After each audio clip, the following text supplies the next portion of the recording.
Jersey, help black families integrate his community.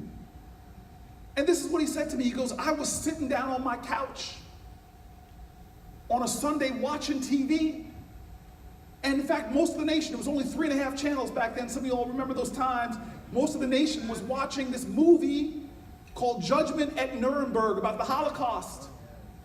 And he says he's watching this disturbing movie about the Holocaust, and then suddenly it was breaking news. Not like now, CNN every 5 seconds. This was breaking news, and they break away from the movie to go to a big news event.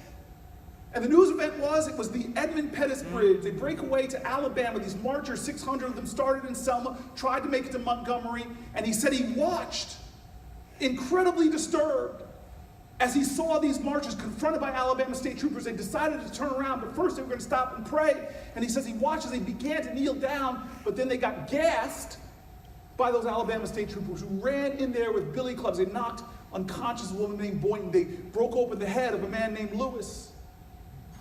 And he said he was so horrified by what he saw, he couldn't believe that this was happening in his country, that the next day he goes to his office and tells his partner, we got to go down to Alabama. His partner laughs, not because it was funny, but because it was preposterous. They were too poor, they were struggling, they just started the business, and they knew they couldn't even afford a ticket, not to mention afford to close down their business for a few days. They had bills to pay, debt.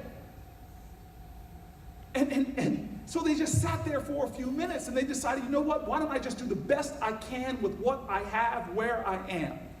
And they started calling around to see who might need a little bit of legal work, and they found this woman named Miss Lee Porter. And then 4 years later, they get a case file with Carrie and Carolyn Booker, my parents' name on it. And my family was the first black family to integrate a neighborhood in this town. Now think about this chain reaction as you get ready to leave. Think about it as you look down on those cards on your table and think, well, what's just $1 going to do? What's $5 going to do? Think about it as you go out this door and think what you're going to do with your weekend.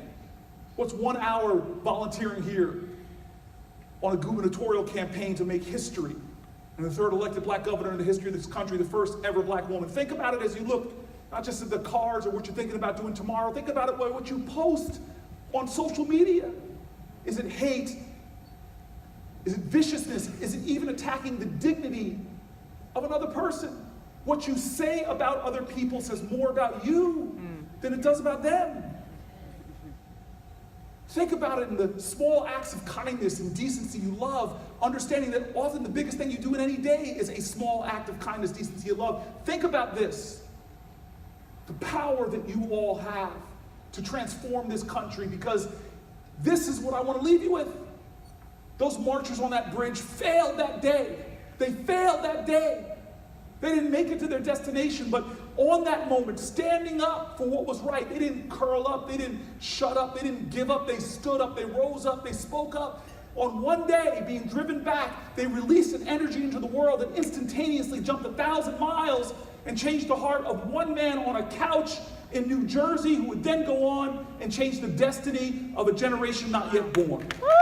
That is the power of love. That is the power of an individual.